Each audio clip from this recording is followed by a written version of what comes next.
Tātad mēs paņemam attiecīgu papīru, kuru mēs esam ieteikuši klientam.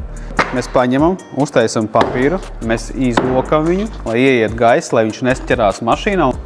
Mēs ieliekam iekšā, čuk, visu saregulējam, tas ir gatavs, tas ir gatavs. Mēs ņemam iekšā šeit sistēmā, mašīnā, saregulējam iekšā visus tātad izmērus, papīra gramāžus, nospiežam OK. Tā jau mums ir iekšā, super.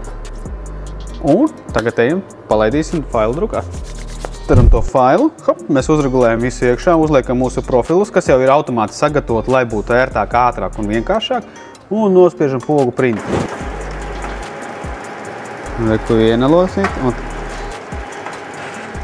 Tātad mēs sākumā izmēram visus izmērus, uzregulējam mašīnu priekš griešanas.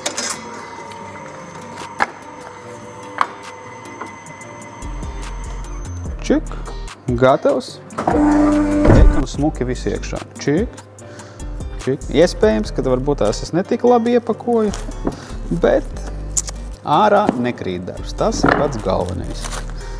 Čik, gatavs.